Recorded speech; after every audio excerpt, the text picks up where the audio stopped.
Hola, buenos días. Soy Rian Lozano. Yo debería estar ahí ya en España.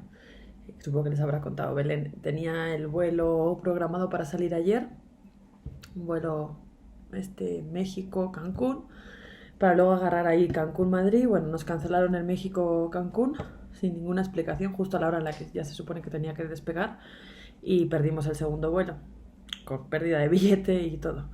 Así que, bueno, después de pasar como 8 horas en el aeropuerto, por eso también tengo esta cara, no conseguimos nada más que comprar un billete nuevo, pagando el equivalente, bueno, el billete completo, y no había plazas hasta el jueves, entonces no hay ninguna manera de que yo pueda llegar a estar ahí con ustedes.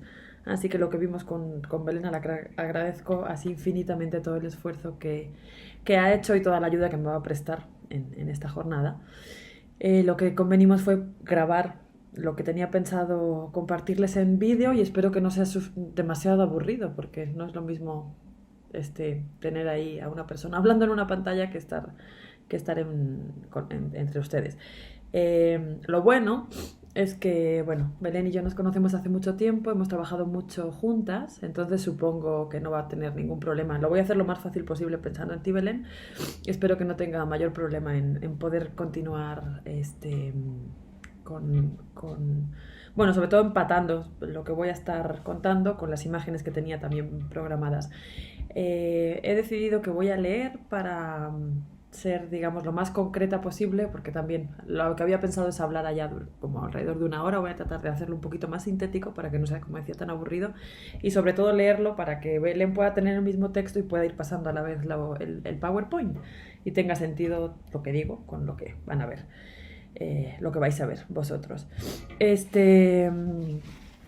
Bueno, quería empezar también, eso, estando aquí o estando allá, agradeciendo muchísimo la invitación al seminario Maniobras Visuales ante la emergencia del neofascismo, organizado por el proyecto I+D+I, Visualidades Críticas, Ecologías Culturales e Investigación de lo Común, de la Facultad de Bellas Artes de la Complutense de Madrid. Muchas gracias por la invitación, y en colaboración con el IBAM, gracias también al IBAM por bueno, ser sede de este seminario. Quiero agradecer muy, muy, muy especialmente a Belén Romero, colega, amiga, queridísima, por todo, por la invitación, pero también por poder capotear el temporal y darme ella misma las posibilidades de alternativa, ¿no? Para que no tuviéramos que suspender el seminario, porque además sé que hoy es martes, sé que ya desde hace tiempo ustedes tenían comprados, algunos que venían de fuera de Valencia, los billetes, reservados hoteles, entonces no era muy factible hacer otra cosa. Vimos también la posibilidad de cambiarlo a la semana que viene, pero entiendo que también complicaba las agendas de muchos de vosotros. Bueno, gracias también a Jaime Bindel y a Teresa Marín también por la organización, y muchas gracias a Aurora Fernández Polanco por un poco orquestar también todo esto. Como saben, por lo que pudieron ver en la presentación o en la guía que mandé, esta jornada va a estar dividida ahora telemáticamente de alguna manera en dos partes. Este primer momento, que va a tener la forma de conferencia, que como vamos a ver nos va a conectar, sobre todo a partir de la delimitación del contexto, que es algo que me interesa mucho que quede más o menos claro en esta primera parte, nos va a conectar con lo que veremos en la tarde. Y la segunda parte, que es lo que pasará en la tarde, esa segunda parte de la jornada, que vamos a tratar de seguir más el formato taller. No sé cómo va a resultar, digo, tengo previstas 3 escenas que les voy a compartir a través de 3 vídeos esta tarde también, y la idea ya se lo he como dicho a Belén, y estamos tratando de ver cómo lo hacemos para que sea sobre todo lo más dinámico posible, porque es un taller. La idea es que ustedes, con las preguntas que Belén les hizo llegar ayer, creo, o el domingo, pudieran como intervenir en cada una de las 3 escenas que yo vaya contando. De todas formas, esta tarde lo vuelvo a explicar. La idea era que ustedes pudieran intervenir en esas escenas, aportando, digamos, las respuestas que trajeron a las preguntas que yo les hice por correo electrónico, y también esperando que hayan traído material visual, práctico, etcétera, para poder compartir con nosotros, ¿no? Con esta idea así de que tenga realmente un poco de estructura de taller. Digo, sin estar yo allí va a ser todavía más difícil, pero estoy segura que entre Belén, Aurora, y también ahí hay muchas amigas y colegas que nos conocemos mucho, y que, digamos, hemos trabajado también mucho juntas. Entonces, querida Sorgía, querida Helen, no sé si hay alguien más, ojalá nos ayuden también en esto.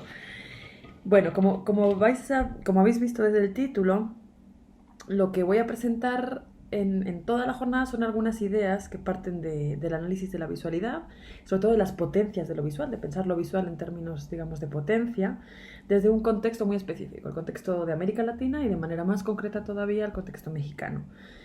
Un contexto al que, como, bueno, tenemos clarísimo esa parte del mundo donde están ustedes, la península ibérica, se conecta históricamente de manera inseparable y yo también diría que irreparable.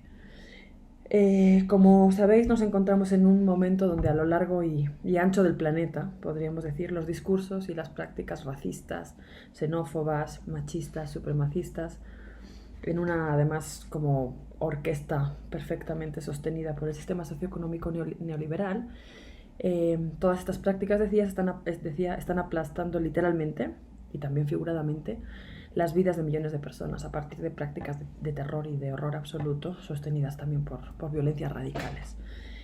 Efectivamente podríamos convenir que no es algo nuevo. De hecho, podríamos incluso asegurar que se trata tan solo de una exacerbación, quizá de una hipervisualización, perdón, ahora volveré a este término, de una lógica de dominación que es colonial, que es patriarcal, que es machista, que es moderna, que lleva al menos instalada 500 años.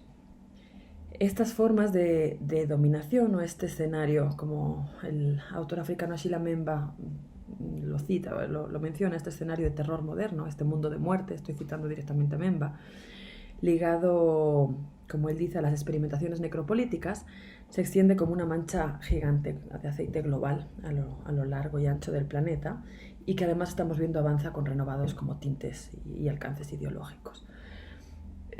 Como bien sabéis, en este momento, en este contexto, el estado de excepción, que Agamben describía como aquel momento en el que se han suspendido los derechos mínimos garantes de una vida digna, este estado de excepción, decía, tiene un grado de normalización y de durabilidad que hace que ya ni siquiera necesite camuflarse bajo esta perspectiva, digamos, de la medida extraordinaria, ¿no? Ahora estamos, digamos, repletos de imágenes, y aquí es importante porque es donde aparece por primera vez el primer momento en el que quiero destacar la importancia que tiene la visualidad y las operaciones de la visualidad en la conformación de este estado también de terror. Es importante pensar cómo las imágenes han influido también en esta durabilidad, digamos, del estado de excepción y en esta normalización, ¿no? Y podemos estar, digo, en unas partes del mundo más que en otras, específicamente en México. Digo, conozco bien los dos contextos, el Estado español y el mexicano, pero bueno, creo que en los dos podemos estar comiendo tranquilamente, viendo imágenes de cuerpos ahogados en el Mediterráneo, leyendo, digo, pasando en el camión y viendo en las portadas de los periódicos nacionales y locales cuerpos descabezados, cabezas colgadas de puentes, niños enjaulados en la frontera entre Estados Unidos y México, etcétera, etcétera, etcétera. Pensé si traer algunas de estas imágenes provenientes sobre todo de medios de comunicación y compartírselas, pero no, creo que es parte también como de la opción que estamos trabajando ahora mismo un grupo de personas aquí pensando en estos dilemas de la visibilidad y en cómo reproducir o no los sistemas o la gramática de la violencia. Pero en un momento vuelvo a esto. Entonces, en este contexto que Cristina Rivera Garza, una de las autoras que ustedes han leído en uno de los textos que envié, que es una escritora y pensadora fundamental para el contexto mexicano en este momento, en este contexto que ella llama de horror sin límites, dominado por esta parálisis del horror, una parálisis que causa, digamos, la inoperatividad o la inactividad completa, nos damos cuenta que la ofensa, esto lo han visto en el texto de Cristina Rivera Garza también, no es solo contra la vida humana, sino sobre todo contra la condición humana. En este contexto, decía, el análisis de la imagen, el análisis de las visualidades, las preguntas que podemos hacernos en torno a lo que vemos, pero también en torno a lo que no vemos, y sobre todo cómo lo mostramos, aparecen como elementos fundamentales. Entonces, lo que voy a presentar en esta primera charla son algunos apuntes que espero que nos puedan servir para pensar en las posibilidades de proponer un análisis crítico de la visualidad localizada en América Latina, especialmente México, como decía, y en realidad lo que van a ver, el texto que sigue, lo que he preparado surgen, iba a decir unos apuntes, pero en realidad no son unos apuntes porque es una investigación ya muy desarrollada, surgen en realidad de este proceso que llevo 8 años realizando desde que llegué a México, a la UNAM, y sobre todo del trabajo que realizo desde hace 5 años en el Instituto de Investigaciones Estéticas como investigadora de ese instituto en el área de cultura visual.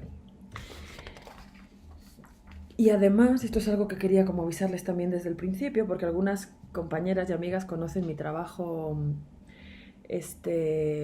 digamos, de los últimos años, pero lo que les voy a presentar ahora mismo aparece en un momento que yo diría como de inflexión, que tiene que ver con mi investigación, pero sobre todo con mi trabajo docente, y que es un momento, que esto va a ser como la parte más nueva y un poco también problemática, ahora les explico por qué, que me causa cierta incomodidad, ¿no? Y que nos ha metido, digo nos ha metido porque realmente estamos trabajando un grupo de colegas y estudiantes en ello, en este tema, nos ha metido en un gran dilema que me gustaría compartirles y que para hacerles, como dicen en México, el cuento corto pasaría, o se podría describir como el paso de, por un lado, el entusiasmo que teníamos desde, digamos, la década de los 2000, viniendo de España además, y de estar cercana de una u otra manera a la teoría y al movimiento queer, está, digamos, el entusiasmo por el estudio de las propuestas de la hipervisibilidad como estrategias de desidentificación que nos resultaban realmente efectivas y que estaban puestas en marcha por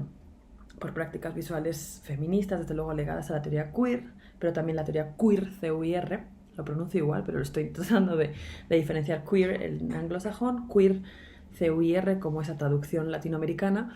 No sé si me va a dar tiempo a detenerme en esto, pensaba que fuera a lo mejor en el turno de, bueno, cuando estuviéramos compartiendo experiencias y preguntas. No sé qué tantos de ustedes estén familiarizados con este término, C-U-I-R, pero bueno, en cualquier caso, si no lo llego a tocar un poquito más adelante, ahí tenemos a especialistas, Tatiana, Bea, Carmen, que podrían, Helen, la propia Belén, que podrían a lo mejor poner algunos trazar algunas de las líneas para que los que no estén familiarizados con el tema puedan entender de qué se trata esta traducción, ¿no?, del término. Entonces, de este entusiasmo que teníamos ante estas posibilidades casi infinitas de aparición, digamos, de los cuerpos y las subjetividades que nunca habían estado presentes o que habían estado presentes de alguna forma de manera estigmatizada, y que estaban ligadas, como digo, a la teoría queer, pero también a los feminismos chicanos, a los feminismos descoloniales, a los comunitarios, al transfeminismo, etc. De este entusiasmo, decía, hemos ido transitando hacia una cierta interrupción del mismo en los últimos semestres, que ha tenido que ver con la aparición de sucesos realmente horribles, generalmente ultraviolentos, y que además han estado súper cercanos a nuestras aulas, a las vidas de nuestros estudiantes, a las nuestras propias. Tienen que ver desde luego con asesinatos de estudiantes y periodistas, tienen que ver con la desaparición de amigos cercanos, que ha ocurrido hace poco, tienen que ver con sucesos ultraviolentos que hubo desde el año pasado en el campus central de la UNAM, donde trabajo, y bueno, un largo etcétera de cosas que pasan por acá. Algo que ha hecho que nuestro gusto, nuestra alegría y nuestros deseos por lo anormal, por lo desviado, por lo chueco, por lo grotesco, no se pierdan, pero sí entren en un estado, podríamos decir, como de intermitencia, y de algún modo se pongan en pausa. Entonces, como van a ver este dilema que les quiero compartir entre las posibilidades y las potencias de exhibir, digamos, cercanos a estos términos de la hipervisualidad, y por otro lado los peligros de la exhibición cuando está tu vida en riesgo, tu vida literalmente en riesgo.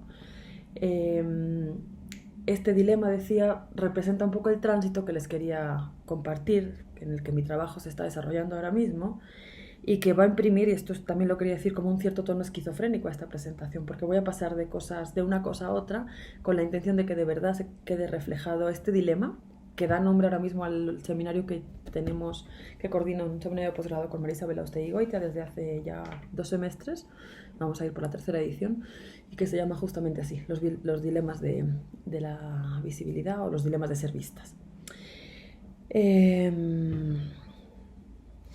Bueno, dicho esto, y avisados de que esta cosa va a ser medio esquizofrénica, lo que voy a tratar de compartirles en esta presentación son los 2 ejes fundamentales en los que llevo trabajando desde hace 8 años en este contexto mexicano, ¿no?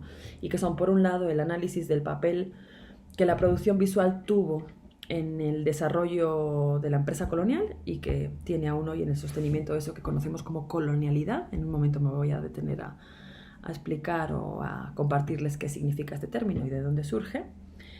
Y que además me interesa sobre todo como dejar el trazo, como tratar de analizar el camino que hace que el término de colonialidad se conecte también con los ecos contemporáneos que nos llevan a pensar en la dimensión expresiva de la violencia. Es decir, la violencia no solo tiene una dimensión física, que ataca directamente a los cuerpos de los individuos, sino que también tiene una dimensión fundamental, que es una dimensión expresiva, como lo mencionan autoras fundamentales como Rosana Reguillo o la propia Rita Laura Segato, ¿no? Es decir, la violencia tiene un carácter semántico y pedagógico, podríamos decir también, que no solo afecta a los cuerpos que violenta, a través de la mutilación, la muerte, la violencia en todos los tipos que podamos imaginar, sino que además tiene efectos sobre el sentido. Y es más, llega a proponer incluso un régimen propio del sentido contra el que tenemos que estar de alguna manera lidiando, en el que estamos sometidas, sumergidas, pero la propuesta es entender qué estrategias o mecanismos tendríamos para responderle, ¿no? En segundo lugar, el segundo eje de mi trabajo, que en realidad es un poco la respuesta esta que acabo de dar, tendría que ver con analizar las reacciones, o al menos las pausas desde donde se puedan generar preguntas, que desde el terreno del arte y de las prácticas culturales se están produciendo a esta disputa por el sentido en el que la violencia y sus ecos o flecos coloniales nos tiene, como decía, inmersas. Un sistema de terror que además en México desde hace ya 13 años se encuentra tremendamente exacerbado cuando comenzara la mal llamada guerra contra el narcotráfico. Así fue conocida pues, la campaña violenta comenzada con la llamada Estrategia Nacional de Seguridad, puesta en marcha con la administración del presidente Felipe Calderón en diciembre de 2006 y hasta noviembre de 2012, digamos que fue el periodo de Calderón, pero que tiene, como digo, sus reflejos hasta hoy día. Y bueno, fue un plan que consistió básicamente en la autorización de la salida del ejército a las calles como herramienta principal supuestamente para luchar contra el narcotráfico, teniendo como consecuencia pues, un aumento descomunal de personas asesinadas, desaparecidas, un agujereamiento del tejido social también increíble ahora mismo en este país, y bueno, la violación sistemática de los derechos humanos. En este momento México cuenta con una cifra de unos 40.000 personas desaparecidas desde este año, o sea, desde el año en que comenzó el periodo de Calderón, desde el 2006. Entonces, ante este convencimiento, podríamos decir, de que existe una cierta urgencia estética por responder a este contexto, ¿no? Cuando hablo de urgencia estética, me refiero a un impulso que nos convoca, no sé si necesariamente a mirar pese a todo, como diría Didi Huberman, pero sí por lo menos a imaginar pese a todo. Ante la ausencia necesitamos al menos imaginar. Y esto es una de las ideas desarrolladas por una colega cuyo trabajo a mí me parece fundamental para entender lo que está ocurriendo en esta parte del mundo. Me refiero a Ileana Dieguez. Entonces, con esta idea de imaginar pese a todo como una propuesta radical ante las formas contemporáneas de desaparición y ausencia, yo propongo, como dice el título de esta conferencia, la idea de las imágenes vagabundas como aquellas respuestas contemporáneas que trabajan no solo desde la producción de visualidades críticas, sino también desde propuestas, como vamos a ver al final de esta charla, propuestas relacionadas con la opacidad, con las estrategias translúcidas, con la interrupción y la intermitencia del sentido, todas ellas como formas diferentes de resistencia visual. La pregunta aquí, y esto es lo que dejaré abierto y lo que trataremos de contestar después en el taller, es si estas imágenes vagabundas tienen la potencia de actuar o no como herramienta descolonizadora. Para ello, bueno, he traído algunos ejemplos de imágenes producidas tanto desde páginas de publicaciones independientes y de trabajos de artistas e ilustradores ligados a ellas. Esto es lo que hice en los últimos 5 años. Acabé este proyecto el año pasado, aunque bueno, he seguido también trabajando y pensando sobre estas propuestas. Y que además vamos a ver que están relacionadas con la conformación de estas identidades feministas, queer y descoloniales. Y además lo voy a unir en la segunda parte a otro tipo de ejemplos que nos puedan ayudar, siguiendo a Ileana, a imaginar las formas de la ausencia, ¿no? Esta práctica que Dieguez relaciona con, cito, las performatividades del duelo que recorre el continente, creando una especie de iconografía de la ausencia en América Latina. Y estoy pensando desde luego en las madres de la Plaza de Mayo, en la práctica del silotazo, las dos en Argentina, pero también en el trabajo de las yeguas del Apocalipsis, por ejemplo, en Chile, en las madres de la Candelaria, en Colombia, en Medellín, o por poner solo algún ejemplo más, en el trabajo de Bordadores por la Paz, que recorre todo el continente, ¿no? Desde la punta norte hasta Patagonia. Como vamos a ver, el tipo de imágenes a las que me voy a referir distan muchísimo del tipo de obras canónicas estudiadas en el contexto disciplinario de la historia del arte, que es el contexto en el que yo estoy formada y en el que trabajo actualmente. Trabajo en el Instituto de Investigaciones Estéticas, que es, digamos, la institución dentro de la UNAM encargada de la historia del arte, tanto a nivel de investigación como a nivel de docencia. Entonces les decía que frente al tipo de imágenes canónicas que pudiéramos esperar de la disciplina, yo, voy a proponer que nos encontremos con estas imágenes que llamo vagabundas, y esto en un doble sentido, lo de vagabundas.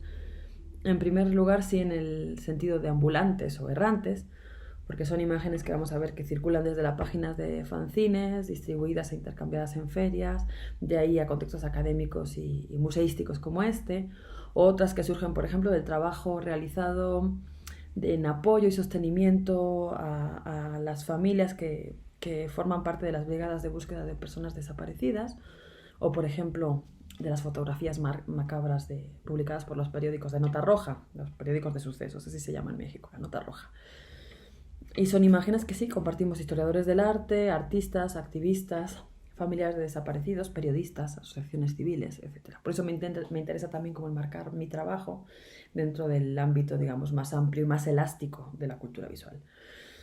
En segundo lugar, la idea de vagabundeo responde a una invitación de tipo más metodológico.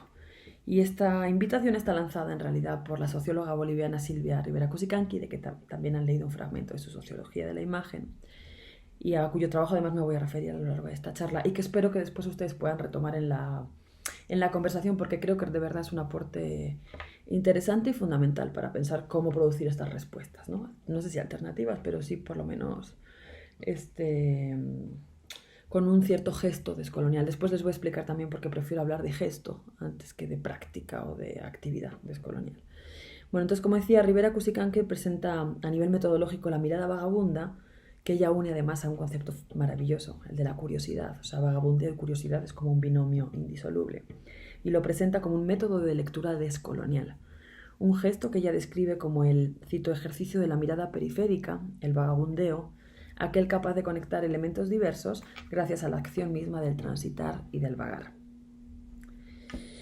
Entonces, presentando este contexto, digamos, de horror tremendo, intervenido por la historia colonial y la persistencia de la colonialidad en esta parte del mundo, y también en la que están ustedes, eso lo vamos a ver ahora después también, y entendiendo que el material al que nos vamos a referir, los objetos con los que vamos a estar trabajando son imágenes que podemos llamar vagabundas.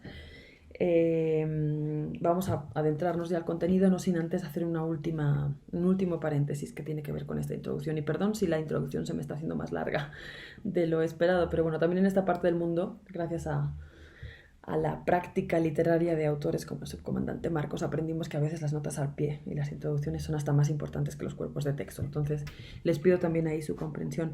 Y es que no quiero pasar por alto el hecho de que para mí es especialmente importante esta participación, y por eso me da más rabia todavía no poder estar ahí con ustedes, porque es la tercera vez que presento este trabajo desde los 8 años, casi 9 años que llevo aquí en México. Es la tercera vez que la presento, aunque esta vez sea de manera, digamos, telemática, en el contexto del Estado español, y además es la primera vez que lo hago en Valencia, en mi ciudad. El lugar desde donde me marché hace ya, pues eso, casi 9 años, para tratar de encontrar una forma digna de sobrevivencia sin tener que renunciar a mi voluntad de seguir trabajando desde la universidad.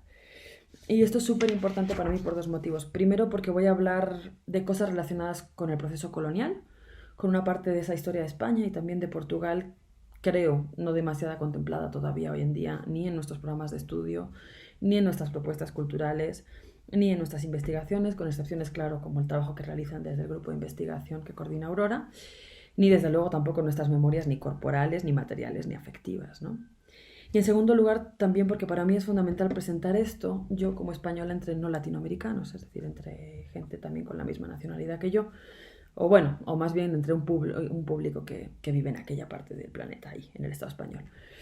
Yo como investigadora nacida allá, en Cuenca además, en un lugar periférico del centro de la península, criada en Valencia, donde estuve formada tanto en la escuela primaria, secundaria, como en los estudios universitarios, y trabajando, como digo, desde hace 9 años en la Universidad Pública Mexicana, me interesa mucho pensar y situar mi trabajo entre estos 2 espacios, ¿no?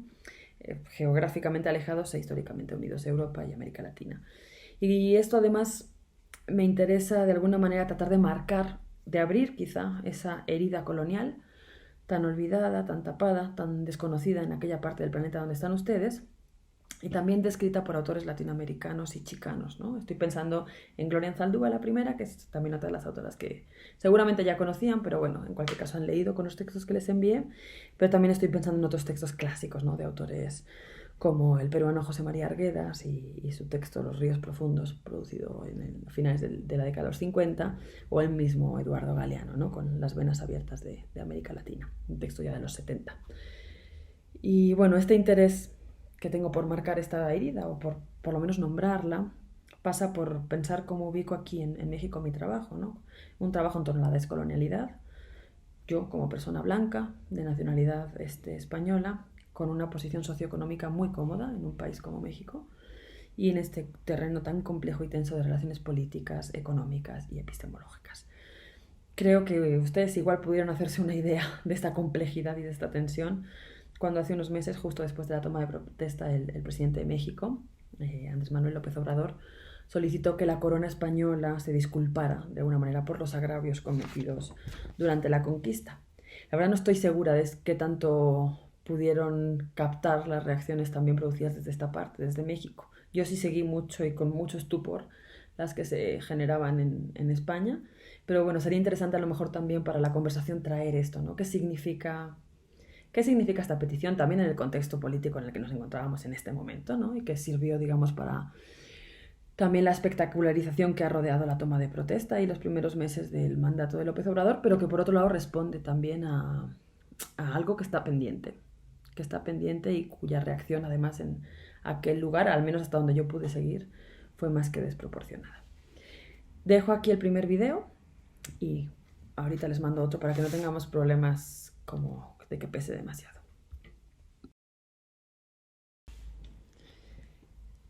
Como habéis podido ver en el resumen breve que envié y que introduce la conferencia, y como un poco también he apuntado ya en este primer vídeo que habéis visto, en la introducción, y ahora ya sí, entrando plenamente en el contenido, la charla está dividida en dos bloques encabezados por dos conceptos fundamentales que, como vamos a ver, van a tratar de hilvanar más bien la argumentación. En primer lugar, me voy a referir al término colonialidad del ver como una idea central para analizar las visualidades latinoamericanas. Y en segundo lugar voy a proponer el término, o la operación más bien, de las visualidades descoloniales como un posible nombre para denominar aquellas respuestas contemporáneas que desde estrategias, como vamos a ver, bien diversas, están proponiendo alternativas, de alguna manera, al régimen de sentido impuesto por todas esas violencias que nos atraviesan y de las que estábamos hablando hace un momento. Empezamos entonces con el primero de los puntos, con la colonialidad del ver. Como quizás sepan, desde finales del siglo XX, el desarrollo de las teorías críticas latinoamericanas y su preocupación por pensar los alcances, digamos, del proceso colonial, dio lugar a la aparición de este grupo conocido como el Grupo de Trabajo Modernidad-Colonialidad.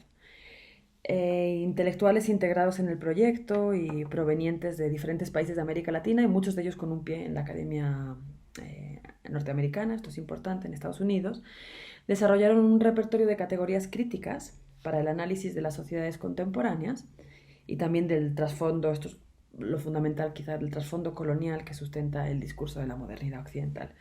Con ello estos autores se separaban del desarrollo de las otras teorías llamadas postcoloniales, más ligadas, como saben, a las características del colonialismo británico, francés, holandés, etcétera, que además tuvo lugar 300 años después que la empresa colonial en América Latina. Y de esta manera producían un tipo de análisis que atendía específicamente a las condiciones, digamos, del territorio latinoamericano y en algún caso también caribeño. Bueno, algunos de sus miembros más conocidos no me voy a detener mucho porque seguramente los conocen y si no, a lo mejor luego después Belén incluso les puede introducir el pensamiento de alguno de ellos, pero bueno, nombres que les puedan sonar: Aníbal Quijano, del Perú, que además murió recientemente, Walter Miñolo, María Lugones o Zulma Palermo desde la Argentina, Catherine Walsh desde el Ecuador, Ramón Grossfogel o Nelson Maldonado Torres, originarios de Puerto Rico, pero ambos radicados desde hace mucho tiempo en Estados Unidos, etc. Entre sus aportaciones fundamentales destacan, y esto lo he puesto en una de las láminas del PPT, destacan 2 puntos, simplificando muchísimo, y tratando de que sea esto lo más pedagógico en el sentido de simple posible, ¿no? En primer lugar, destaca la estrecha relación que el grupo propone desde el propio nombre entre estos dos términos, modernidad por un lado, colonialidad por otro. En este sentido, los autores de coloniales defienden la idea de que la colonialidad y el fenómeno histórico, podríamos decir, del colonialismo que la ampara, no es algo que se oponga a la modernidad, sino que al contrario es constitutivo, es parte fundamental de la misma. Es decir, la colonialidad no existe sin la modernidad ni viceversa. Así se entendería que la aparición de las principales instituciones modernas surjan justamente en este momento expansionista y genocida de los imperios españoles y portugueses. Me refiero al tipo de instituciones políticas, económicas, científicas, alabadas y después propulsadas, digamos, desde el proyecto ilustrado europeo. El Estado, como forma política moderna, el capitalismo, que inicia en este momento, según este grupo, y después es expandido como modelo económico social planetario.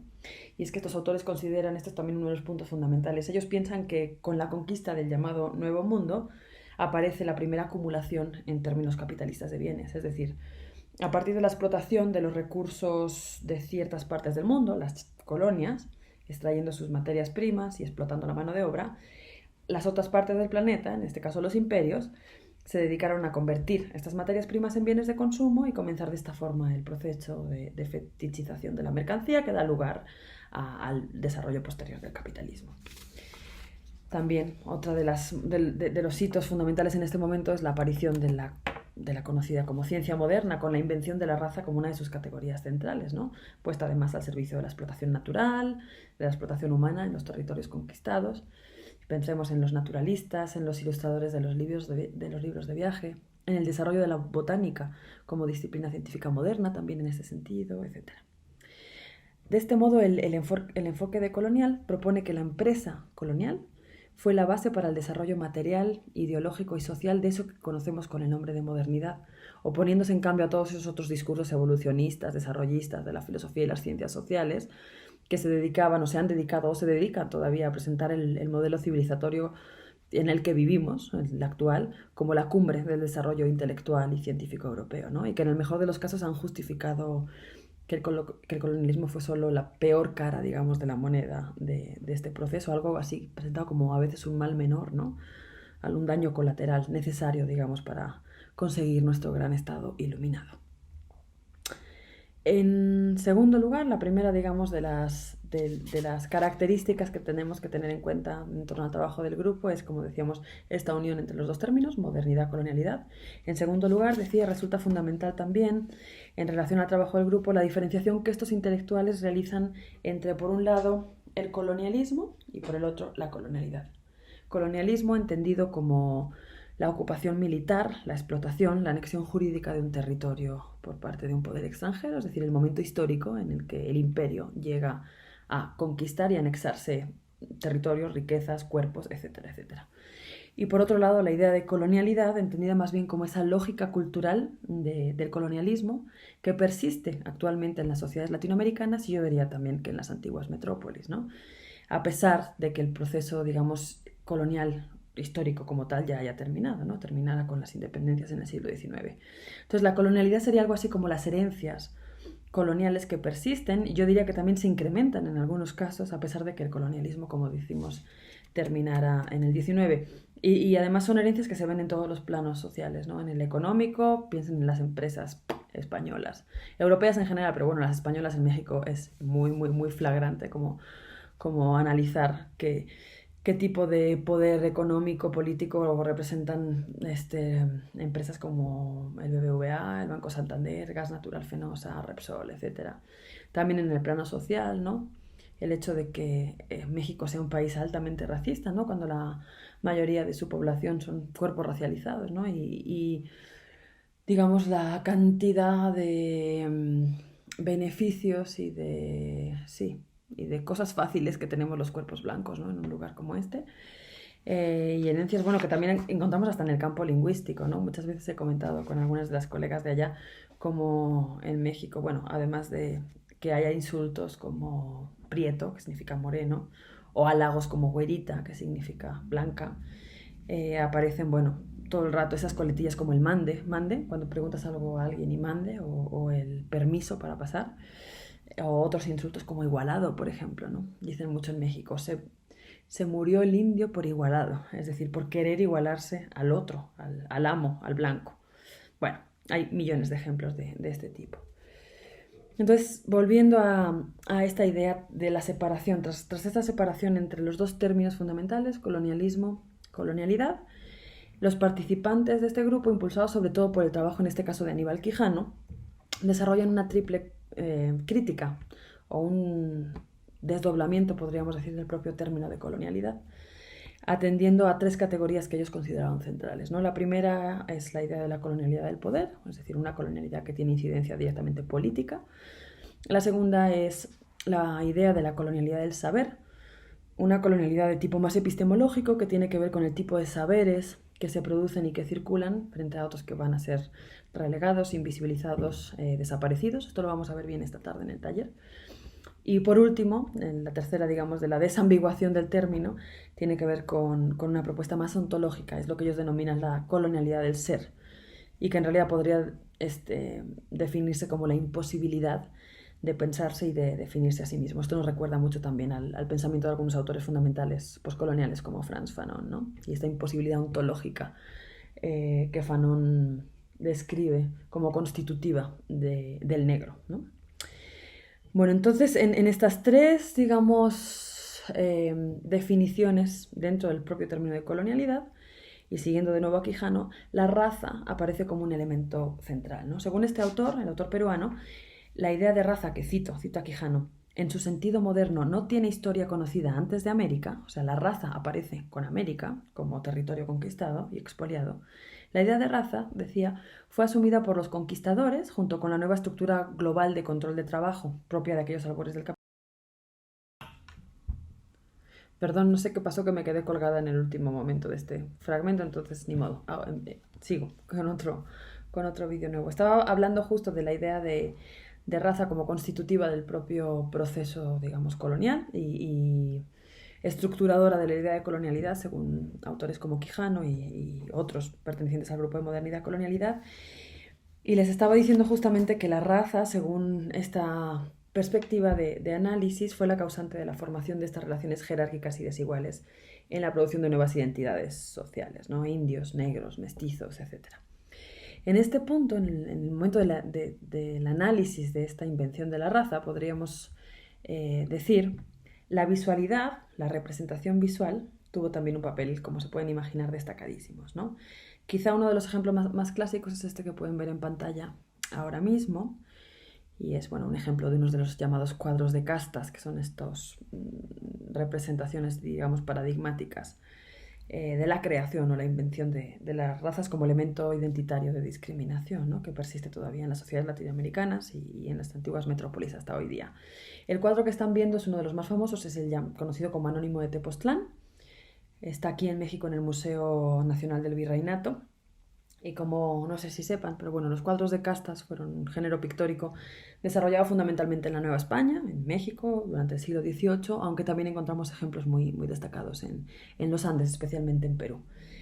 Estas pinturas, como ven, ahí, como a forma de viñetas, intentaban representar las muchas castas y sus jerarquías, sobre todo, producidas a partir de la mezcla de las razas que existían en aquel momento en el Nuevo Mundo. Les traigo el ejemplo de algunos de estos nombres, no siempre coinciden, aunque muchos de ellos sí, aunque hay variaciones tanto temporales como geográficas. Y es interesante porque estos cuadros o estas, digamos, diferenciaciones de nomenclatura en relación a las mezclas eran aprendidas en la escuela mexicana hasta hace bien poco, hasta hace unas décadas. Les leo algunos ejemplos porque no van a alcanzar, creo, a leerlo en la pantalla. 1. Español con india, mestizo. 2. Mestizo con española, castizo. 3. Castiza con español, española. Como ven, vamos bajando la gradación o la graduación de importancia. 4. Español con negra, mulato. 5. Mulato con española, morisca. 6. Morisco con española, chino. 7. Chino con india, salto para atrás. 8. Salto para atrás con mulata, lobo. 9. Lobo con china, jíbaro. 10. Jíbaro con mulata, albarazado. 11. Albarazado con negra, cambujo. 12. Cambujo con india, sambiaga. 13. Sambiago con loba, calpamulato. 14. Calpamulato con cambuja, tenten el aire. 15. Tenten el aire con mulata, no te entiendo. 16. No te entiendo con india, torna atrás. Les dejo que vean tantito el cuadro.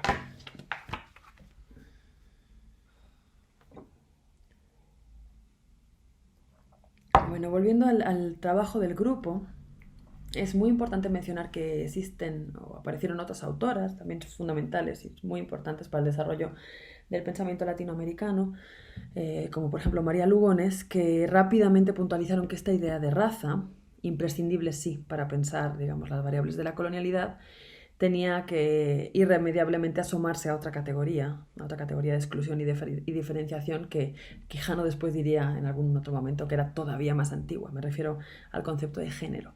Tenemos entonces que raza y género se presentan como los más eficaces y perdurables instrumentos de la dominación social y como dos elementos fundamentales para la producción y reproducción de la colonialidad en las sociedades contemporáneas. Además de esta triple crítica que hemos visto que navega entre los planos políticos, epistemológicos y ontológicos, en las últimas décadas investigadores ligados a los estudios visuales y la historia del arte, de una generación quizá más cercana a la nuestra, investigadores más jóvenes, estoy pensando en Joaquín Barrientos, en Cristian León, pero también, digamos, en filiaciones con otros autores no necesariamente latinoamericanos, como Nicholas Mirzoeff en Estados Unidos o la propia Silvia Rivera Cusicanqui desde la sociología de la imagen, han trabajado en torno a la definición de la que podríamos considerar como una cuarta categoría dentro de esta desambiguación del término de la colonialidad. Me refiero a la idea de la colonialidad del ver como otro de los elementos constitutivos de la modernidad. Y es en este terreno, en la idea de en la propuesta de la colonialidad del ver, donde yo desarrollo el trabajo en el que me estoy moviendo en los últimos años. Y que podríamos resumir como propuesta, digamos, teórica en dos términos. Primero, en relación al análisis que hemos estado desarrollando en torno, alrededor de las estrategias de la colonialidad del ver, entendiendo que en este proceso inacabable de dominación la visualidad es y ha sido una herramienta fundamental, cuyos ecos, como decía al principio, reverberan en la semántica del horror producida en el actual contexto de violencia. Y por otro lado, es decir, por un lado analizar estas estrategias de la colonialidad, pero por otro, a su vez, estudiar las respuestas descoloniales producidas desde las prácticas artísticas y culturales contemporáneas. La imagen que van a ver a continuación podría ser un ejemplo, un esquema visual de lo que acabo de describir. La primera, como muchos de ustedes conocerán, es el conocidísimo grabado de Theodor Gall, basado en la serie de dibujos en torno al descubrimiento de América, del pintor flamenco Jan van der Straet, creado para la obra Nova Reperta, que fue producida en torno a 1575. La segunda, en cambio, es un dibujo en tinta sobre papel, realizado en el 2008 por el equipo Geleton, integrado por Helen Alcántara, quien creo que está ahí entre ustedes, y Jesús Arpal. Mientras el grabado de Gall es un ejemplo paradigmático para entender cómo funciona el lugar de la enunciación de la mirada occidental patriarcal, el dibujo de Geleton, por el contrario, esta es mi propuesta, podría leerse como una lectura contemporánea y descolonial del primero. Voy a poner solo la imagen va a poner Belén solo la imagen del primer grabado, el grabado del 17. Como pueden ver ahí, Américo Vespucho, a la izquierda de la imagen, vestido y acompañado de los símbolos de la cultura y la razón. Aparece el astrolabio, aparece la cruz, las carabelas, etc. Desembarca en el Nuevo Mundo y despierta a América. Y al despertarla además le da su propio nombre, la llama América. Según Anne McClintock, una profesora del programa de Estudios de Género y Sexualidad de la Universidad de Princeton, Vespucho realiza una conocida estrategia. Nombra a la nueva Tierra a partir de su propio nombre.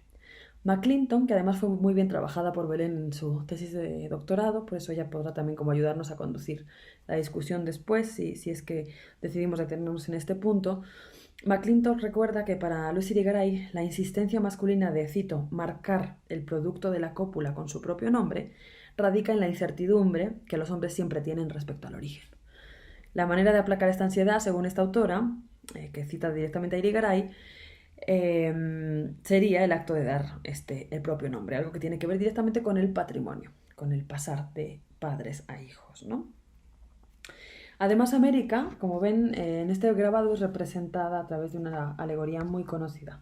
Una mujer desnuda, adornada con un tocador exótico, como marca de la racialización del cuerpo femenino, recostada sobre una hamaca y esperando pasivamente la llegada de la civilización occidental, entiéndase. Al fondo sí pueden ver en la imagen, a ver, espero que se pueda ver bien, pero bueno, el grabado es muy conocido, seguramente ya lo han visto más de una vez. Al fondo aparece una escena de canibalismo, reforzando la idea de naturaleza salvaje americana contrapuesta a la cultura y a la técnica europea. De este modo, la conquista de América se representa, tal y como sugiere esta misma profesora, Anne McClintock, en esta obra como un, cito, encuentro erotizado entre un hombre y una mujer, donde la mujer, América, además aparece como el epítome de la aberración sexual y del exceso. Cito un fragmentito de la obra de McClintock que hace un par de años nos sirvió para dar un taller en Altea, coordinado justo por Tatiana y por Carmen y por Javi Moreno, que creo que también está ahí, y del que salieron cosas bien interesantes pensando en el pezón de América. Ahora les cuento por qué, o más bien que les cuenten ellos después de que yo lea esta cita. Dice Anne McClintock, cito, en 1942, Cristóbal Colón, llegando por error al Caribe mientras buscaba la India, escribió a casa para decir que los antiguos marineros habían errado al pensar que la Tierra era redonda.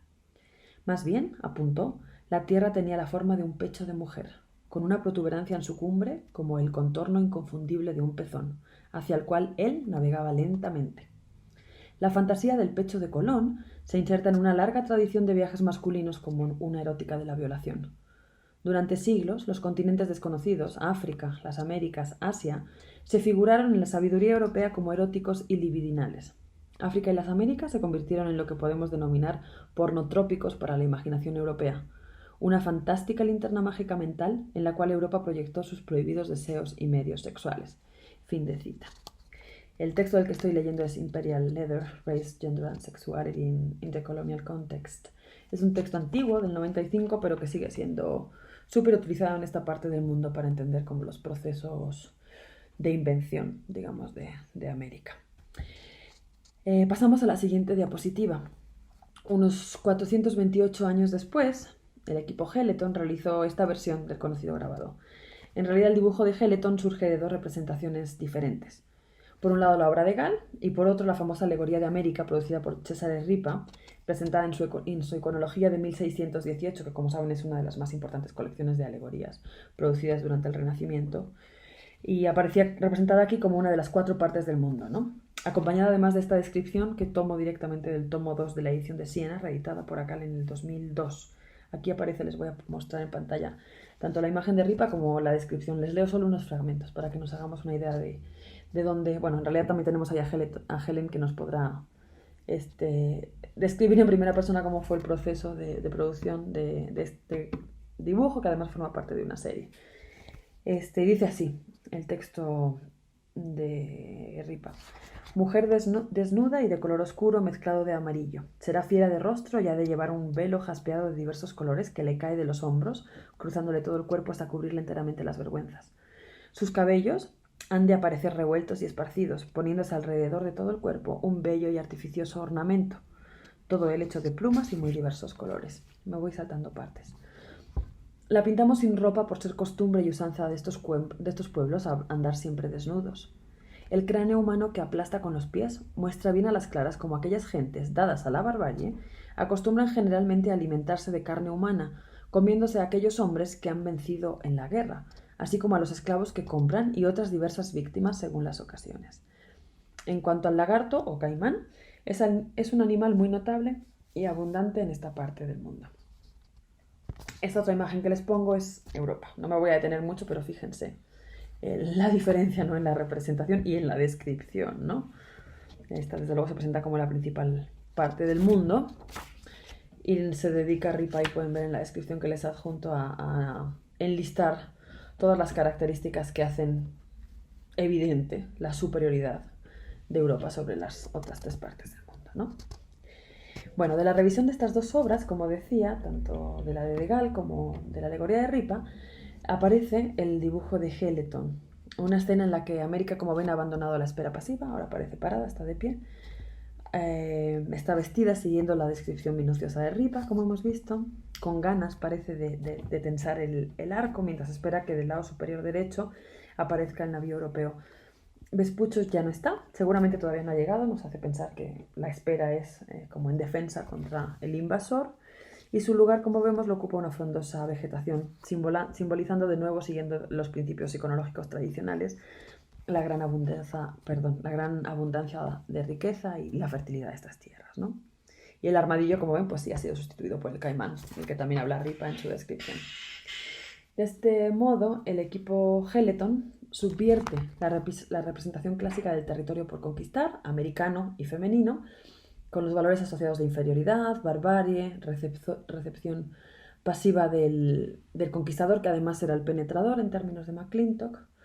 Una representación que, según explica Joaquín Barrientos, que es un investigador, colega, compañero de aquí del Instituto de Investigaciones Estéticas de la UNAM, resulta, cito a Barrientos, modelada por las visiones demonológicas de los misioneros, por la literatura de viaje de los conquistadores, por los relatos de los cronistas de Indias, por las argumentaciones jurídico-territoriales de los encomenderos y por la retórica del imperialismo cartográfico, desde el interior de la mirada panóptica colonial. Fin de cita. De este modo, Barrientos describe el tipo de violencia ejercida por la colonialidad del ver como una doble estrategia visual, que consiste en, vuelvo a citar a Barrientos, hacer aparecer al objeto salvaje y al mismo tiempo hacerse desaparecer como sujeto de la observación.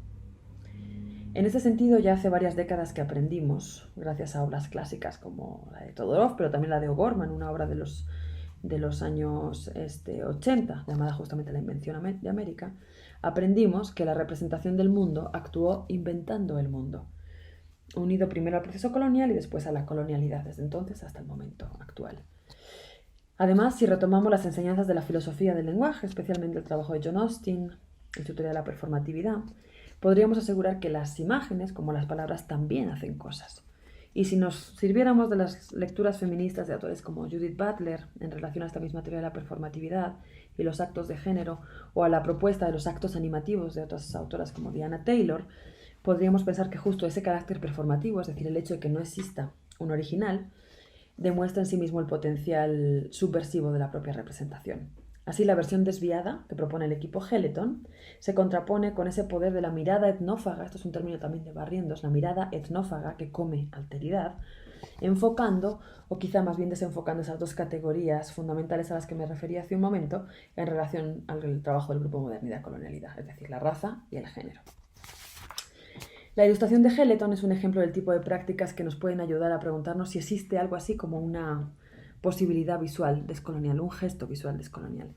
Y aquí una nueva puntualización. Prefiero utilizar el término descolonial en lugar de decolonial para evitar, siguiendo las recomendaciones de la socióloga boliviana Silvia Rivera Cusicanqui, caer en anglicismos que en este contexto además opaquen los procesos de lucha descoloniales que se producen actualmente en América Latina, y cito a Silvia, encubran y renueven prácticas efectivas de colonización y subalternización, en este caso desde la práctica académica, ¿no?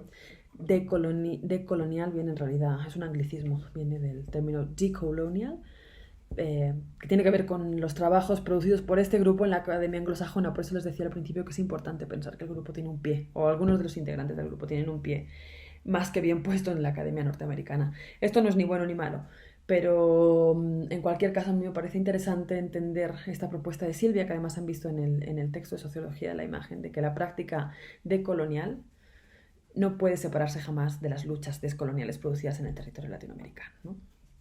Bueno, no sé si conocían a Silvia Rivera Cusicanqui. Belén me contó que por lo menos en el grupo de investigación sí se había trabajado.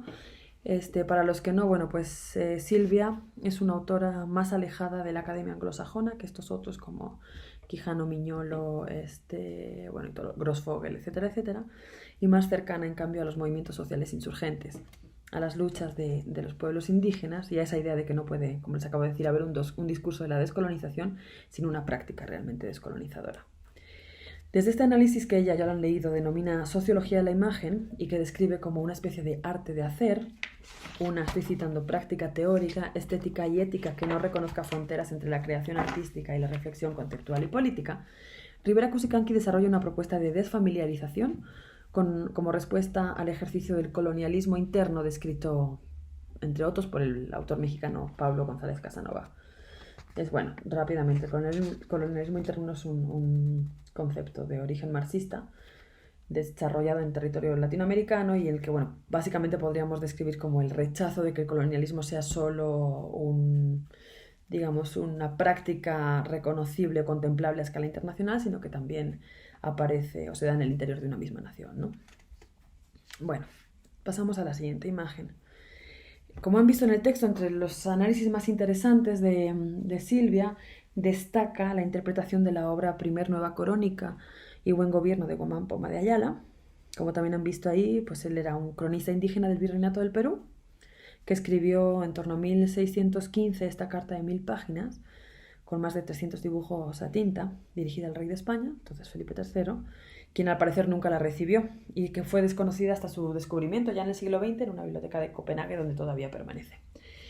Bueno, poniendo en práctica esta propuesta de la sociología de la imagen, Rivera Kusikanki describe los dibujos como una teorización visual del sistema colonial, donde expone de manera comparativa la organización temporal y espacial del mundo indígena, de la sociedad indígena, precolombina, podríamos decir, presentada, como ella dice, como el orden justo y el buen gobierno, frente a ese otro mundo al revés, que es un concepto aymara posiblemente proveniente del término Pachacuti, con el que se describiría el desorden y el mal gobierno del contexto colonial, es decir, colombino.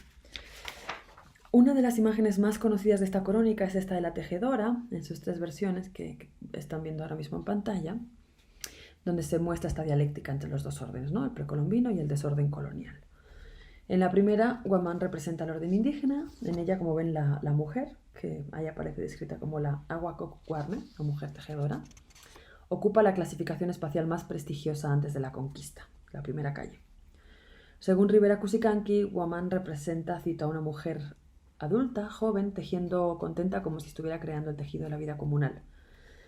En otros 2 dibujos, en los otros 2, y repitiendo el diseño de la composición, la mujer trabaja ya bajo la supervisión de un cura o de un monje benedictino, respectivamente. Además aparecen acompañadas de textos que no sé si van a poder leer. Se los voy a leer por si no alcanzan a ver en la imagen. El primero dice: padres que hacen tejer ropa por fuerza a las indias, diciendo y amenazando que está amancebada, y le da de palos y no le paga. El segundo dice: padres, fraile dominico muy colérico y soberbioso que ajunta solteras y viudas, diciendo que están amancebadas. Ajunta en su casa y hace hilar, tejer ropa de cumbe, ahuasca, en todo el reino de las doctrinas. El análisis comparativo de las 3 representaciones se muestra, según la socióloga boliviana, según Silvia Rivera Kusikanki, como metáfora del trabajo colonizado. Del mismo modo que, cito, en las maquilas de las aldeas y las barriadas actuales, el trabajo se ha transformado de fuente de goce y creatividad a fuente de lágrimas y penas. Un atentado contra la dignidad humana. Fin de cita. Pasamos a la siguiente diapositiva. 400 años después, de nuevo, el equipo Geleton realiza una versión de la pieza. En este caso, el dibujo, como ven, no trata de evidenciar la catástrofe ocasionada por la conquista, sino que se situaría más bien en eso que vamos a entender como gesto de descolonización visual.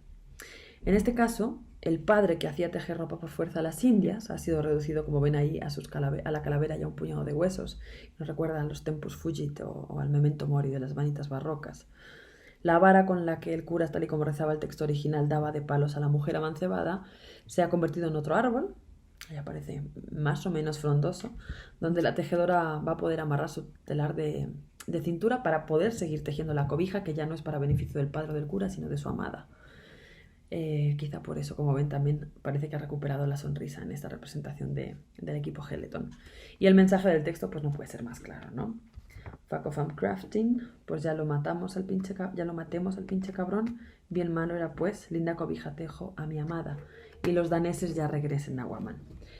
La subversión de la representación, como vemos, en este caso no solo atañe al sujeto colonizador, el padre muestro, ahí reducido a un puñado de huesos, sino también al sujeto del amor y del deseo, la mujer tejiendo para su amada. Lo dejo aquí y pasamos a la última parte de esta presentación.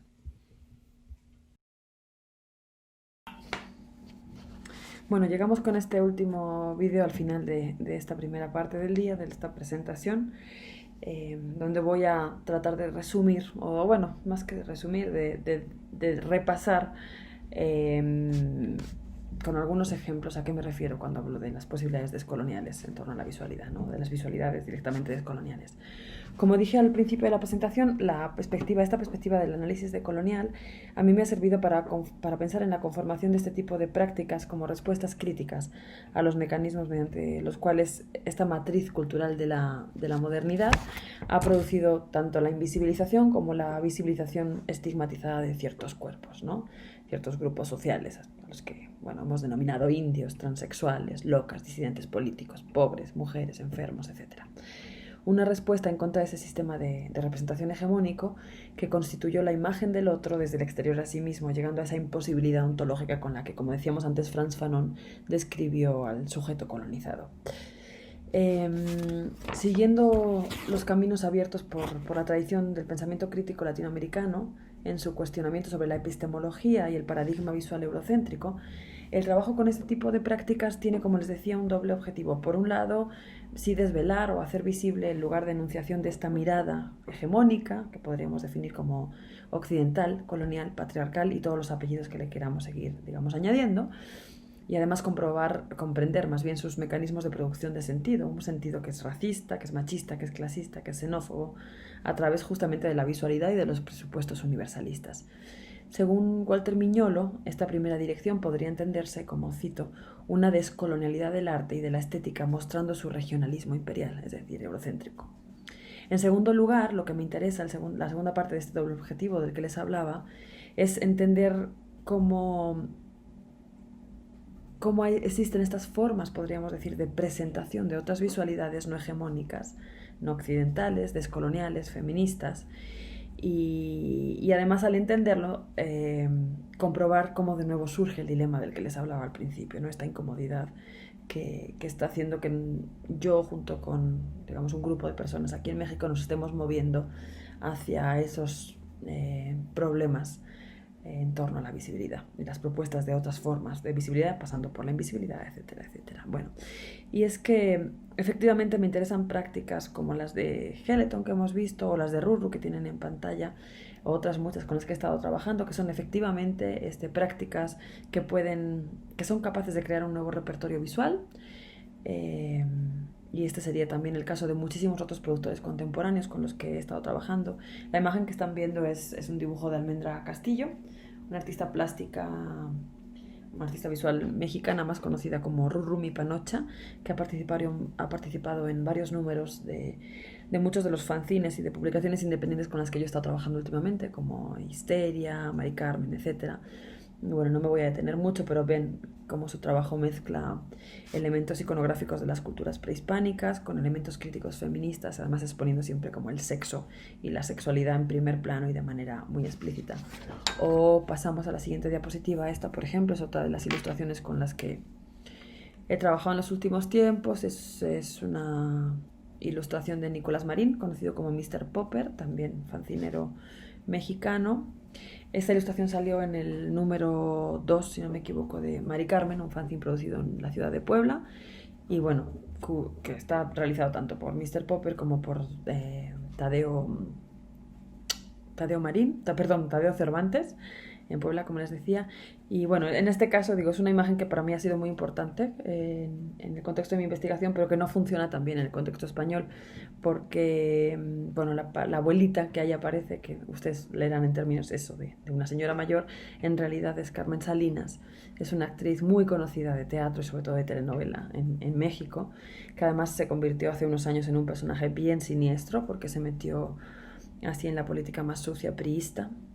Y bueno, su imagen también fue reproducida hasta la saciedad en múltiples memes, ¿no? Entonces en este momento fue interesante que la tomaran, como excusa para exponer los debates que en el momento estaba viendo sobre las posibilidades de pensar o no lo queer y las traducciones o intraductibilidades de lo queer en el contexto latinoamericano. Pero bueno, ese es otro tema en el que tampoco me puedo detener, ¿no? Por falta de tiempo.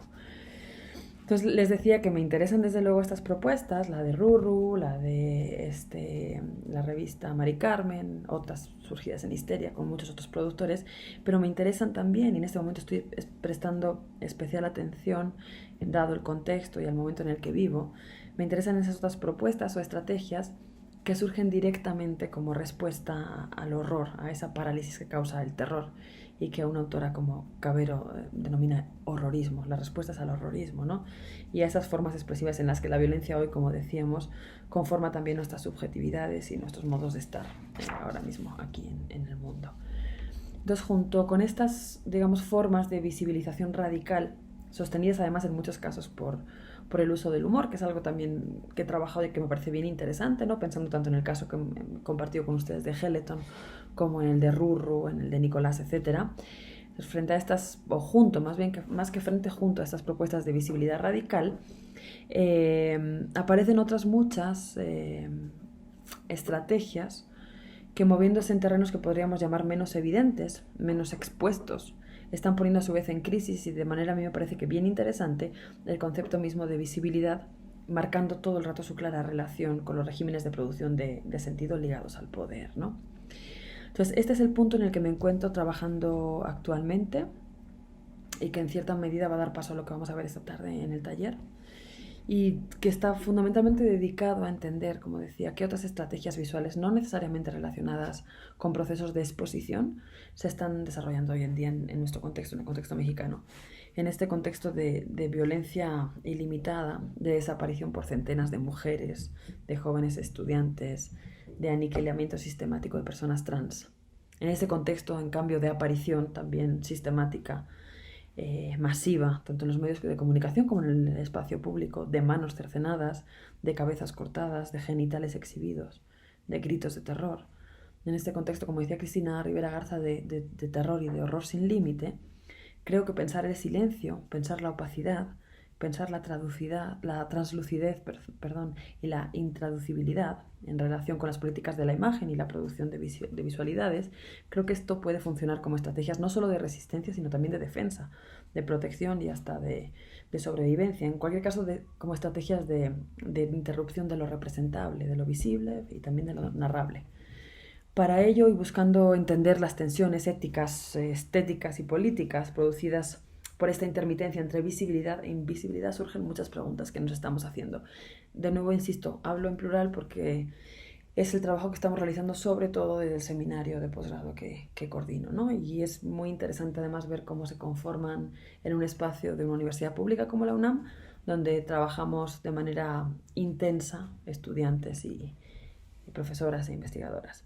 Las preguntas que nos estamos haciendo son, entre otras, las siguientes. ¿Cuándo y para quiénes es la visibilidad garantía de representabilidad y de seguridad? ¿Qué sujetos y en qué condiciones arriesgan su integridad al ser visibles? ¿Cómo representar a los que ya no están? ¿Cómo mostrar la ausencia? ¿Cómo representar lo irrepresentable en este régimen de terror? ¿Qué maniobras artísticas, pedagógicas, jurídicas permiten la creación de un sujeto translúcido, frontera entre el sujeto iluminado, transparente, y el sujeto invisible, el translúcido, el opaco? ¿Qué tipo de maniobras y formas de resistencia permite esta localización al límite de la visibilidad? Las herramientas teóricas que estamos utilizando para ello, en estas clases que insisto, llevamos desarrollando desde hace ya 2 semestres, son súper diversas y proceden de contextos sociopolíticos también muy heterogéneos, ¿no? Y de ahí pasamos desde el uso, por ejemplo, de esta propuesta interesantísima de la estrategia translúcida que desarrolla Aisea Barcenilla, que es una investigadora y profesora de la Universidad del País Vasco. Ella trabaja en el Departamento de Historia del Arte en Vitoria y tiene todo este desarrollo teórico conceptual maravilloso que nos está sirviendo mucho aquí, donde utiliza el concepto de estrategia translúcida para el análisis de ciertas piezas de artistas vascas, específicamente de señora Polairosca, y ella describe como un mecanismo que no lo denomina feminista, yo sí le pondría claramente el apellido de feminista, un mecanismo feminista que se distingue por la combinación en una determinada pieza, en este caso sí de videoarte, una pieza artística, la combinación entre visibilización y ocultamiento, alternando elementos narrativos y simbólicos, y que a fin de cuentas tiene el objetivo fundamental de hacer visible de otra manera, no de manera transparente, sino de otra manera.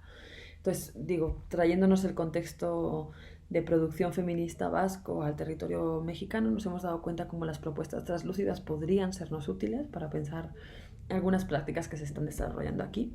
También hemos pasado por otras, digamos, tan diferentes como el uso del fake, unido a la propuesta artística de la arqueología de la sospecha que desarrolla Orgía en su último proyecto y del que creo que nos podrían compartir, ¿no? Sería bien interesante que Bea, Tatiana y Carmen nos pudieran explicar cómo esta arqueología de la sospecha se convierte en una herramienta metodológica para contar la historia, en este caso del Antiguo Egipto, de otra manera.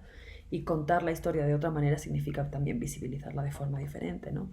Entonces hemos pasado, digamos, por estas dos, dentro de nuestras clases, por estas dos propuestas que provenían del contexto, digamos, del Estado español, a otras herramientas teóricas como la desarrollada, por ejemplo, por Avery Gordon, que es una autora de la Universidad de California, que utiliza el uso de lo espectral y la metáfora de la bisagra para presentar un mecanismo diferente o liminal en la operación de la formulación del sentido, que nos resulta útil para pensar cómo representar lo irrepresentable. Ella, digo, está muy abstracto, pero a quien le interese, échenle un vistazo a este texto. Yo se los puedo mandar si les interesa, lo tengo en PDF. Se llama, la traducción es algo así como Por la puerta de atrás, y es un texto en el que ella hace una relectura de Como en la guerra, que es esta novela muy difícil y muy interesante de la argentina Luisa Valenzuela. Es una obra súper complicada porque es muy incoherente desde el punto de vista narrativo, ¿no? Y bueno, está centrado en el contexto de la dictadura militar argentina y trata específicamente el problema de la representación en las culturas marcadas por el terror, ¿no? En el que el uso de la imagen es un medio más de dominación. Entonces ella desarrolla esta propuesta de lo espectral y la bisagra como ese mecanismo narrativo de conformación de sentido que abre y cierra, ¿no? Que deja ver y que oculta, que dice y que susurra, que mezcla la verdad con la mentira, lo racional con lo mágico, etc. O, por ejemplo, otra propuesta que estamos utilizando y que también les recomiendo muchísimo en caso de que no lo conozcan, es el concepto de opacidad, desarrollado en este caso no por un autor decolonial, sino por un autor postcolonial. Me refiero al martiniqueño Eduard Glissant. Y bueno, es un término que atraviesa toda su obra, pero que quizá está definido de manera más concreta en este ensayo magnífico, cortito, también muy breve, fácil de encontrar. Si no, se los puedo enviar yo también en PDF, que se llamó Tratado de Todo Mundo, donde describía justamente el derecho a la opacidad como un derecho del sujeto subalterno a no decir del todo, a no contar del todo, a no ser completamente transparente, ¿no? Como una estrategia también que yo sí podría llamar en este caso descolonizadora. Les he traído en el PowerPoint, o les he mandado más bien, una cita que les voy a leer para que se hagan una idea de lo interesante que es esta propuesta de la opacidad. Dice Glissant: pido para todo el mundo el derecho a la opacidad, que no es cerrazón, para poder reaccionar así contra tantas reducciones a la engañosa claridad de los modelos universales. No necesito entender a nadie, ya sea individuo, comunidad, pueblo, ni hacerlo mío a costa de asfixiarlo, de que se pierda así dentro de una totalidad quebrantadora que tendría yo que gestionar para asumir el convivir con ellos, el construir con ellos, el arriesgarme con ellos. Que la opacidad, la nuestra, si la hay para el otro, y si para nosotros la hay del otro, no cierre vistas cuando ocurra, que no tenga vistas al oscurantismo ni al apartheid, que sea para nosotros una fiesta y no un espanto. Que el derecho a la opacidad, que puede amparar la diversidad de la mejor manera posible y puede fortalecer la aceptación, vele a lámparas por nuestras poéticas. Lo que han estado viendo en pantalla antes de la aparición de esta cita es un video que le voy a pedir a Belén que vuelva a poner. Es un video que forma parte del trabajo archivo PM del artista visual Alejandro Luperca Morales. Es un artista visual de origen juarense, de Ciudad Juárez. PM es el nombre de un diario vespertino publicado en Ciudad Juárez, un periódico perteneciente al género sensacionalista que en México se conoce como Nota Roja y que se centra en historias, pues como pueden imaginar, con altas dosis de violencia física relacionadas con crímenes, accidentes, a veces desastres naturales, etc. Además, el origen del nombre, nota roja, está también relacionado con el contexto colonial, con los procesos coloniales, específicamente con la Inquisición mexicana. Y es que cuando los inquisidores iban a llevar a cabo una tortura ejemplar en el espacio público, la anunciaban, digamos, por las calles aledañas poniendo notas explicando que, que esto iba a suceder, y iba normalmente acuñada, digamos, con un sello rojo, una nota roja, como autorización eclesial. Entonces, bueno, digamos, la nota roja es un género que ha sido cultivado desde los inicios mismos del periodismo, pero desde el siglo pasado y sobre todo con la introducción de la fotografía, ahí están viendo en pantalla una página más o menos contemporánea de un periódico cualquiera de nota roja. Desde la introducción de la fotografía, decía, la nota roja disminuyó radicalmente el texto, que era antes digamos, el soporte fundamental, un texto bien morboso, podríamos decir, lo disminuyó y se recreó en la reproducción de imágenes, como ven, a todo color, sangrientas y siempre en primera plana, ¿no? Y esto aparece en los diarios de todo el país, por todos lados. Y algo muy interesante y fundamental para entender cómo funciona, digamos, la reproducción de la violencia a través de las imágenes es que los consumidores la mayor parte de los consumidores de estos periódicos es la clase trabajadora. Es decir, las imágenes se consumen además en diarios que en algunas ocasiones hasta son gratuitos y se reparten en estos trayectos que la población en México, en ciudades como Ciudad de México, que es una ciudad monstruo, como saben, hacen para llegar a sus trabajos y que pueden ocuparles fácilmente, y esto no es una exageración, 2 horas de ida y 2 horas de vuelta. Entonces, digamos, la nota roja acompaña la vida diaria de la mayor parte de la población en México. Bueno, volviendo a Luperca, desde el año 2010 él comenzó con este proyecto, Archivo PM, que como han visto, consistía, bueno, es un archivo que ya supera las 500 imágenes y dice que 1500 en lista de espera. Como ven, consistía en borrar con un proceso completamente manual los cuerpos que aparecen en las portadas de este periódico, del PM, ¿no? Lo que hace es borrar, como han visto, con una goma de manera muy lenta para que el papel no se quiebre por ningún lado, y además, bueno, dando, digamos, una inversión de tiempo considerable que, según él, podría ayudar de algún momento a restituir esa imagen, no solo el crimen, sino la reproducción de esa imagen, que además en la gran mayoría de los casos despersonaliza por completo a la víctima, ¿no? E incluso aparece acompañada de pies de página que criminaliza inmediatamente, ¿no? Aparte, bien interesante también, hay algunas investigaciones en el México reciente, actuales, que están tratando de entender cuál es el papel del color también en la nota roja, ¿no? Los cuerpos que aparecen en nota roja son siempre cuerpos racializados. Los muertos son siempre cuerpos racializados, ¿no? Entonces, además, también él comenta cómo la acumulación de estos residuos de la propia goma de borrar hace que se genere una especie de ritual. Se me ha vuelto a cortar el vídeo cuando ya estaba acabando, así que un último para cerrar. Les decía que el hecho de recoger esta goma de borrar, según él, podría referir a este acto ritual de recogimiento de cenizas también, que también, bueno, es una metáfora súper recurrente en el contexto mexicano de producción cultural y activista actual, ¿no? La ceniza como una forma de reponer la ausencia del cuerpo que ya no está presente.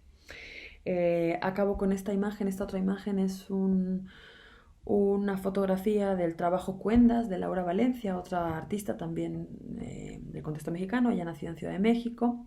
Las cuendas, como saben, son estas madejas hechas con cordones. Bueno, se trata de un proyecto que comenzó en el 2011 con el final del periodo de gobierno de Calderón, es decir, cuando la guerra contra el narcotráfico ya estaba bien avanzada.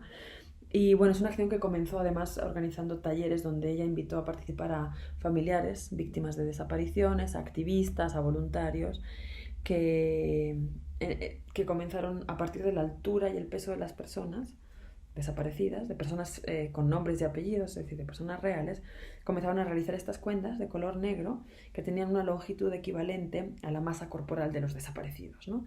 De esta forma, el recuerdo de las medidas de los cuerpos sirvió para obtener un volumen, una presencia de algún modo material, que permitiera imaginar a los que ya no están acá, ¿no? En diciembre de 2011, estas imágenes de entonces, en el contexto de una de las muchísimas manifestaciones que ha habido y que hubo en aquel momento en contra de, bueno, reclamando un poco la explicación ante tanta desaparición y tanta muerte, Valencia, ayudada por los participantes que habían estado en este taller, intervino, como ven ahí, 13 de las estatuas del Paseo de la Reforma, que es uno de los paseos principales de la Ciudad de México, que además pasa por el Ángel de la Independencia, que es de donde surgen todas las manifestaciones multitudinarias en la ciudad, las intervino enrollándolas, digamos, con estas cuerdas de color negro, que habían sido previamente calculadas para que tuvieran la masa corporal de algún desaparecido en particular. De este modo, la propia Valencia decía que el trabajo tomó la forma de una acción escultórica colectiva. Los bultos negros de esta manera no solo envolvían y marcaban, digamos, el luto de un país entero, sino que también alcanzaban de alguna manera a representar formalmente lo irrepresentable, ese vacío visual que se produce cuando alguien ya no está, ¿no? La ausencia. Ileana Dieguez, que ha analizado esta pieza, dice al respecto que se trataba de darle volumen al cuerpo ausente y también de hacer visible el volumen del dolor, el volumen de un dolor que además en algún caso puede ser comunitario. Llegamos a las conclusiones. ¿Cómo seguir trabajando desde el dilema? Como saben, un dilema es una situación profundamente incómoda. Es un momento que nos enfrenta a decidir entre dos opciones que pueden ser igualmente buenas o malas y que además, sea cual sea la que escojamos, nunca estaremos del todo conformes, ¿no? El dilema en mi caso o en nuestro caso tiene que ver, desde luego, como he tratado de compartirles en este rato, con la propia naturaleza de la operación visual. Con esa trampa, si retomáramos los términos lacanianos, esa trampa de la visualidad que nos hace tambalearnos y patinar y caer entre una y otra cara de la misma moneda, la doble moneda de la visibilidad, la que nos lleva por un lado a seguir pensando que ser visibles y ser vistas es un elemento necesario para lograr un lugar en el debate, para aparecer, para ser vistas y para poder mirar por nosotras mismas, como diría Mirsoev, y en ese sentido para tener cierta legitimidad. Pero la misma que también nos hace desviarnos y de repente pensar que la visibilidad es también la puerta de entrada a los sistemas más crueles y violentos de control y de vigilancia, ¿no? Aquellos que sirvieron para la conformación del sistema colonial y patriarcal y cuyos ecos, como hemos visto, continúan siendo explotados hoy en día por el régimen de violencia expresiva instaurada por el terror.